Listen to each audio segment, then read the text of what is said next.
ఒకవేళ నీ జీవితం ఎండిపోయిన స్థితిలో ఉన్నా నిండి పొంగి పొర్లేటట్లుగా దేవుడు చేస్తాడు. నమ్మిన వారి స్తోత్రం చెప్దాం. Hallelujah. God empties us before he fills us. దేవుడు మనల్ని నింపడానికి ముందు ఆయన ఖాళీ అవుతున్నావా నువ్వు?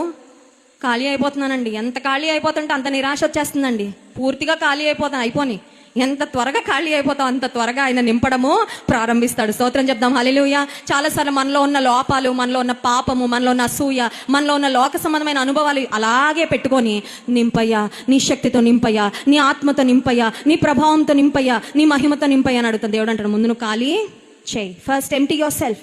ముందు నీ హృదయాన్ని ఖాళీ చేయి, అప్పుడు నేను నింపుతా. నా అభిషేకంతో నింపుతా, నా శక్తితో నింపుతా, నా ప్రభావంతో నింపుతా, నా వాక్కులతో.